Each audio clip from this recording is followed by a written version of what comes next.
तू निभाएगा ना वादा? उसकी कांपती आवाज मेरी आत्मा में उतर गई थी।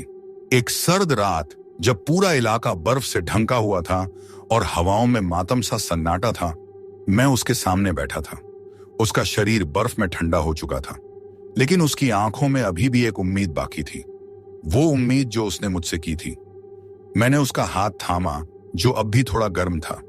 उसकी आंखें मेरी आंखों में थीं, जैसे कुछ और कहना चाहती हो, लेकिन होंठ कांपते हुए बंद हो चुके थे। आखिरी सांस, और फिर बस खामोशी। मैं रोहित सिन्हा, एक फोटोग्राफर और डॉक्यूमेंट्री मेकर हूं।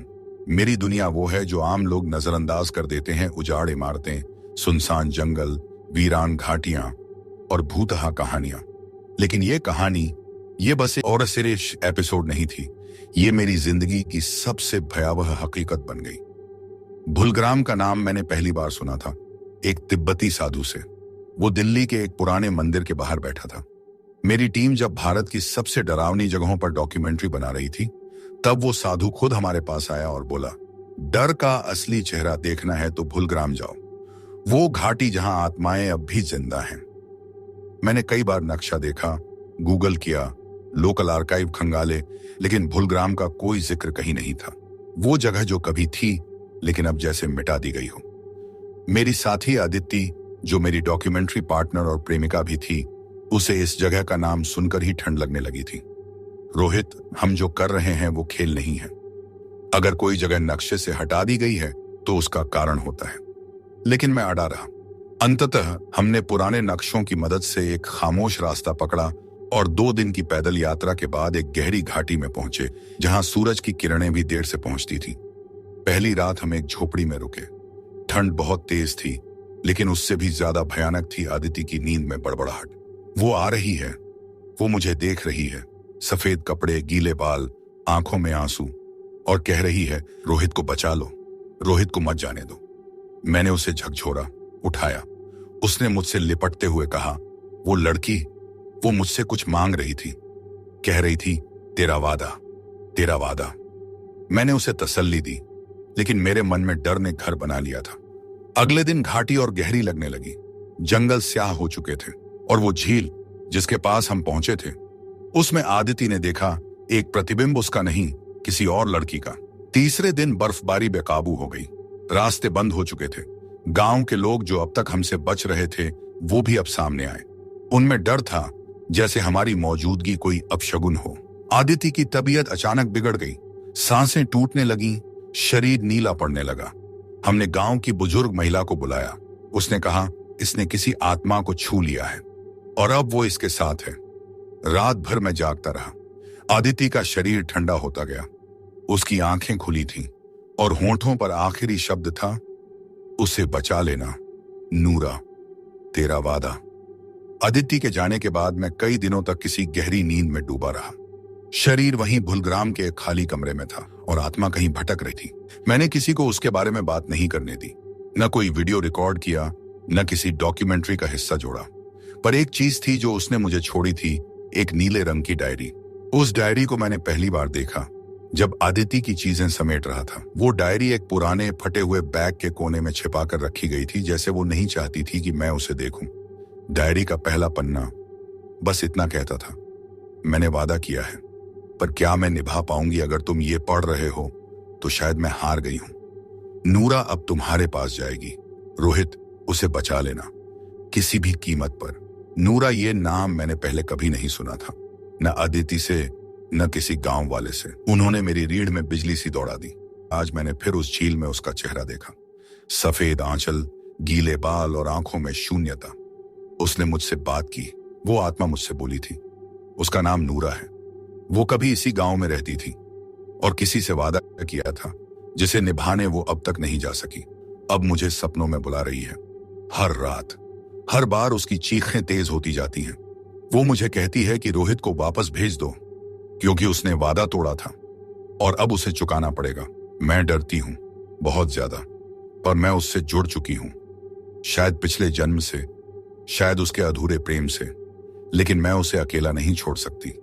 रोहित नहीं समझेगा, पर मुझे वादा निभाना है। मैंने डायरी बंद की और मुझे ऐसा लगा जैसे कमरे का तापमान एकदम गिर गया हो। दीवारों पर नमी उभर आई थी, जैसे कोई अदृश्य साया आसपास बह रहा हो। उस दिन पहली बार मैंने अपने कैमरे की लेंस में देखा और स्क्रीन पर सिर्फ एक धुंधली सफेद आकृति बार बार उभर रही थी। नूरा अब मेरे साथ थी। डायरी पढ़ने के 2 दिन बाद मैंने तय किया कि मुझे पीछे हटना नहीं है। जो आदिति ने मुझसे छुपाया था, उसे समझने के लिए अब मुझे खुद भुलग्राम की तहों में उतरना होगा, वहां जहां कोई नहीं जाता। मैं गांव के सबसे पुराने व्यक्ति के पास गया, बाबा नाथो, जिसकी आंखें अब भी किसी पुरानी आग को समेटे हुए थीं। उसकी झोंपड़ी गांव के सबसे किनारे पर थी, जहां आसपास पेड़ तक नहीं थे, बस बर्फ और एक वीरान कुआं। बाबा नाथो ने मेरी ओर देखा और बिना पूछे ही कहा, तू अदिति के साथ आया था ना? अब देर हो चुकी है, नूरा ने तुझे चुन लिया है। मैं सन्न रह गया। मैंने उससे पूछा, नूरा कौन थी बाबा, और ये सब क्या है? मैं बस सच्चाई जानना चाहता हूं। बाबा उठकर झोंपड़ी के कोने में गया और एक मिट्टी की संदूक से एक पुरानी लकड़ी पर खुदी पट्टी निकाली। उस पर उर्दू और संस्कृत में कुछ उकेरा हुआ था। यह है भुलग्राम का अभिशाप, एक वादा जो टूटा और एक आत्मा जो भी मुक्त नहीं हो सकी। करीब 80 साल पहले इस गांव में एक तांत्रिक आता था।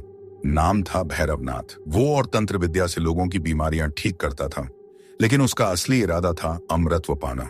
उसके लिए उसे चाहिए थी एक सच्चे प्रेम की बलि। इसी गांव में एक लड़की रहती थी, नूरा, सुंदर, शांत और सबकी प्यारी।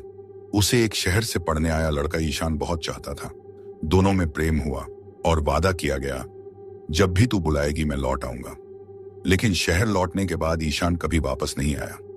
गांव में जब अकाल पड़ा तो लोग तांत्रिक के पास गए। उसने कहा, एक सच्ची कन्या की आत्मा चाहिए जो प्रेम में टूटी हो। लोगों ने नूरा को पकड़ा, मारा नहीं, जिंदा जमीन में गाड़ दिया। मैंने वादा किया था, मैं उसे देखना चाहती थी। मैंने किसी से क्या बिगाड़ा था? यही शब्द अब तक उसकी आत्मा दोहराती है। बाबा नाथो की आंखों से आंसू बह रहे थे। नूरा की आत्मा इस गांव में भटकती रही और जब कोई उसका नाम भूलता है, वह सपना बनकर लौटती है। आदिति शायद उसी की तरह उस दर्द से जुड़ गई थी। रोहित की चेतावनी, अब लौट जा। बाबा ने मुझे चेताया, अगर तू यही रहा तो वो तुझ में समा जाएगी। तुझे नहीं चाहिए था वो डायरी पढ़ना, वो आवाज सुनना। अब तेरे पास 2 ही रास्ते हैं, या तो खुद को खत्म कर दे या वो अधूरा वादा पूरा कर दे। मैंने पूछा, वो अधूरा वादा क्या है?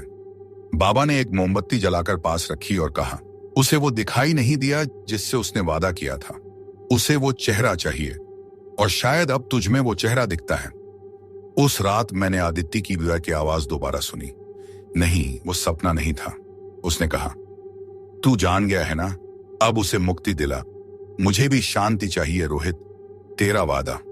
मेरे कमरे की दीवार पर अब हर सुबह एक नमी से लिखा नाम उभरता था, नूरा। कुछ आत्माएं पुकारती नहीं, बस आहिस्ता से पास आ जाती हैं, और जब तक तुम समझो बहुत देर हो चुकी होती है। भुलग्राम की उस रात में एक अजीब सी खामोशी थी। न पेड़ों की सरसराहट, न कुत्तों के भौंकने की आवाज, सिर्फ सन्नाटा। और सन्नाटे के बीच वो आहटें जो दीवारों के पीछे से आती थीं, जिनका कोई चेहरा नहीं था। मैंने अपने कैमरे को ऑन किया, ट्राइपॉड पर लगाकर कमरे के एक कोने में लगा दिया।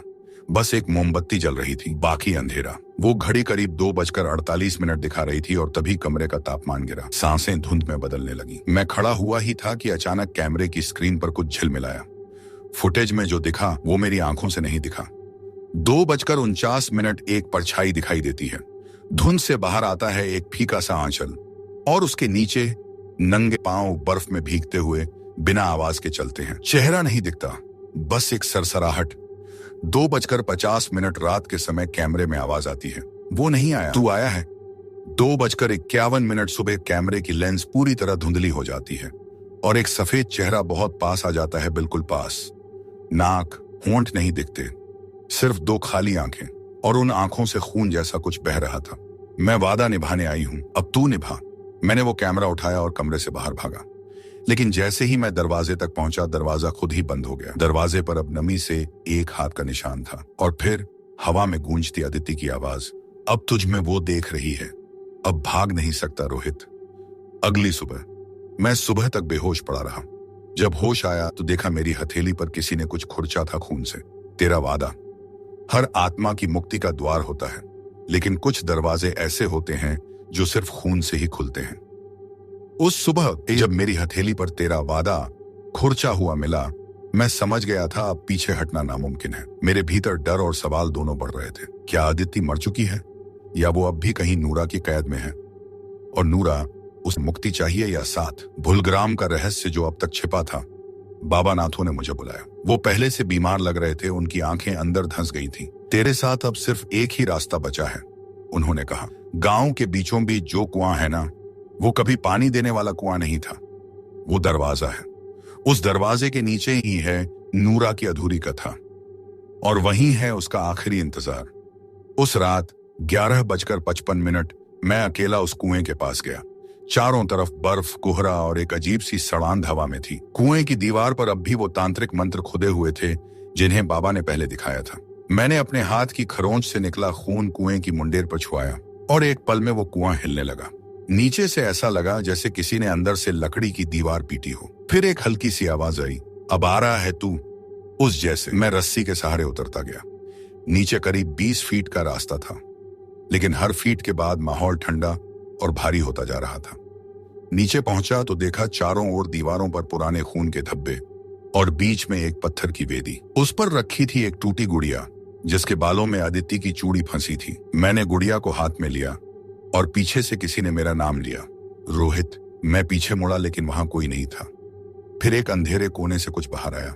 पहली परछाई भैरवनाथ, एक इंसानी शरीर, लेकिन चेहरा ऐसा जैसे जलाया गया हो। आंखें नहीं थी, बस 2 काले गड्ढे। तू नूरा को मुक्त नहीं कर सकता क्योंकि उसकी आत्मा अब मेरी है। उसका प्रेम अधूरा नहीं, जंजीर बन चुका है। मैंने कैमरा ऑन कर दिया और वो परछाई कैमरे में दिख ही नहीं रही थी, सिर्फ वो गुड़िया हिल रही थी। भैरवनाथ धीरे धीरे मेरी ओर बढ़ा। तू या तो उस जैसे मरेगा या फिर नूरा तुझ में समा जाएगी। एक झलक अदिति की। जैसे ही मैं भागने को हुआ, कुएं की दीवार पर अचानक पानी जैसा कुछ बहा और उसमें अदिति का चेहरा उभरा, रोती हुई, कांपती हुई, लेकिन जिंदा। मुझे मत छोड़ना रोहित, वो मुझ में है, लेकिन मैं अब भी जिंदा हूं। मैंने वो गुड़िया उठाई और दौड़ते हुए ऊपर चढ़ा। पीछे से कुएं के अंदर से वो तांत्रिक जोर जोर से मंत्र पढ़ रहा था। मेरे कानों में घंटियों की आवाज गूंज रही थी, लेकिन ऊपर पहुंचते ही सब शांत। अंत में पहला द्वार खुला। जब मैं वापस बाबा नाथो के पास पहुंचा, उन्होंने कहा, तू पहला द्वार पार कर चुका है, लेकिन असली परीक्षा अभी बाकी है। अब तुझे उस जगह जाना होगा जहां नूरा को जिंदा दफन किया गया था। कुछ मौतें शरीर की नहीं होती, कुछ मौतें हर रोज होती हैं, हर सांस में, हर वादा निभाते हुए। बाबा नाथो ने मुझे एक पुराना संदूक दिखाया। उसमें एक फटी हुई डायरी, कुछ मिट्टी सनी चूड़ियां और एक तस्वीर थी 3 लोगों की। नूरा, एक औरत और एक जवान लड़का जिसका चेहरा हूबहू मुझसे मिलता था। ये तू नहीं है, लेकिन तेरा ही अंश है, बाबा बोले। नूरा के पिछले जन्म का प्रेम आरव, बाबा ने बताया। नूरा की अधूरी मोहब्बत की कहानी 2 आत्माओं की नहीं, 3 की है। नूरा, अदिति और आरव। आरव ने नूरा से वादा किया था जन्म जन्म तक साथ निभाने का, लेकिन गांव में जब चुपके से अदिति आई, एक तांत्रिक की बेटी, तो आरव का दिल बहक गया। नूरा ने जब राज जाना तो उसे जिंदा दफन कर दिया गया, क्योंकि गांव वालों को लगा कि वो तांत्रिक है और लड़कियों को सम्मोहित करती है। उसकी कब्र अब भी वहीं है, गांव के उस सूखे पीपल के नीचे जहां पक्षी भी नहीं जाते। मैं उस जगह पहुंचा। पीपल के नीचे जमीन अजीब सी कांप रही थी, जैसे कोई सांस ले रहा हो। बर्फ ने मिट्टी को ढक दिया था, लेकिन जैसे ही मैंने वहां खुदाई शुरू की, कुछ सफेद सा दिखाई दिया। एक कंकाल, लेकिन कंकाल की आंखों में अब भी बालों की एक छोटी लिपटी थी, और उस छोटी में बंधा था वही लाल धागा जो आदिति ने पहली बार मुझे बांधा था। मैं हैरान, क्या आदिति और नूरा एक ही थी या कुछ और? जैसे ही मैंने कंकाल को छुआ, पीछे से एक आवाज आई, तू मेरी कब्र से मेरा वादा क्यों निकालने आया है? मैं पीछे मुड़ा और वहां खड़ी थी अदिति, लेकिन उसका चेहरा अब नूरा जैसा था। आरव ने धोखा दिया था, पर मैंने नहीं। मैंने तुझसे प्रेम किया था, पिछले जन्म में भी, इस जन्म में भी। अब मुझे समझ आया, नूरा की आत्मा आदिति में समा चुकी है। वो किसी देह को नहीं छोड़ना चाहती, क्योंकि वादा अधूरा था, और अब वो चाहती थी कि मैं वही गलती दोहराऊं जो आरव ने की थी, और उसी के साथ रहूं, मरकर भी। नूरा अब अदिति में मेरे पास आई। उसकी आंखों से खून नहीं, आंसू बह रहे थे। अगर तू मुझे अपनाता है तो मैं सब छोड़ दूंगी, अगर नहीं तो तेरी जान नहीं, तेरी आत्मा मेरी होगी। मैं खड़ा था, खामोश, डर और मोहब्बत के बीच उलझा हुआ। कुछ प्रेम शाप बन जाते हैं और कुछ शाप प्रेम के लिए ही होते हैं। बाबा नाथो ने एक आखिरी उपाय बताया। नूरा की आत्मा तभी मुक्त होगी जब तीनों जन्मों की यादें एक अग्नि में जलें, और वो अग्नि पैदा होती है निर्वाण अग्नि से। उस यज्ञ के लिए चाहिए थी 3 चीजें। 1. नूरा की कब्र की राख। 2. आदित्य के खून की एक बूंद। 3. रोहित यानी आरव की आत्मा की एक प्रतिज्ञा। यज्ञ की तैयारी। रात 3:30 पर गांव के सबसे पुराने मंदिर में बाबा ने चुपचाप वो यज्ञ शुरू किया। चारों ओर राख की लकीरें, लाल सिंदूर से बने त्रिकोण और बीच में अग्नि। मैंने अदिति, जिसमें अब भी नूरा की आत्मा थी, से पूछा, अगर मैं तुझे अपनाऊं तू क्या खुद को छोड़ देगी? वो मुस्कुराई, मैं कुछ भी छोड़ सकती हूं सिवाय तेरे वादे के। बाबा ने मेरी हथेली पर एक तांत्रिक मंत्र खुदा हुआ चाकू घुमाया। खून की एक बूंद अग्नि में गिरी। आग की लपटें एक पल में नीली हो गईं। फिर अदिति की हथेली काटी गई। जैसे ही उसकी रक्त बूंद आग में पड़ी, चारों ओर शिशुओं की चीखों जैसी आवाजें आने लगी। अग्नि अब हरे रंग की होने लगी। अब बोल रोहित, क्या तू अपना वादा निभाएगा? नूरा की आत्मा को प्रेम देगा या मुक्ति? मैंने आग की ओर देखा। उसमें 3 छवियां दिखीं। एक लड़की जो रोती हुई दफनाई जा रही है, नूरा। एक प्रेमिका जो मुझसे वादा चाहती है, अदिति। और एक मैं जो दोनों के बीच फंसा हुआ है। मेरे पास 2 विकल्प थे। नूरा को आत्मा से बांधना, जिससे वो मेरे साथ अमर हो जाए लेकिन दुनिया छोड़नी पड़े, या वादा तोड़ना और उसकी आत्मा को मुक्ति देना लेकिन उसे हमेशा के लिए खो देना। मैंने उसकी आंखों में देखा। अब अदिति कहीं नहीं थी, बस नूरा थी। मैंने कहा, तेरा वादा मैं निभाता हूं, लेकिन प्रेम में बंधन नहीं होता। जा, मुक्त हो जा और अगले जन्म में मिलना, लेकिन इंसान बनकर, मेरे बराबर में। अग्नि एक पल में सफेद हो गई। चारों ओर से हवाएं चलने लगी। नूरा की आत्मा धीरे धीरे उठी। उसके चेहरे पर सुकून था। तेरा वादा अब पूरा हुआ। सुबह की पहली किरण में जब मैं उठा, आदिति वहीं पास बैठी थी, लेकिन अब उसके चेहरे पर कोई परछाई नहीं थी। उसकी आंखें अब केवल उसकी थीं। उसने मुस्कुराकर कहा, क्या हम अब सच में शुरुआत कर सकते हैं? हर वादा एक कहानी बनता है और हर कहानी किसी दिल की गहराई से निकली एक चीख होती है। अगर इस कहानी ने आपके रूह को छू लिया हो तो हमारा साथ दीजिए, हमारी आवाज बनिए और फर का हिस्सा बनिए। चैनल को सब्सक्राइब कीजिए, वीडियो को लाइक और शेयर करना मत भूलिए, क्योंकि अगली कहानी शायद आपकी हो। और हां, घंटी बजाना जरूरी है, वरना अगली आत्मा कब दस्तक दे दे कौन जाने।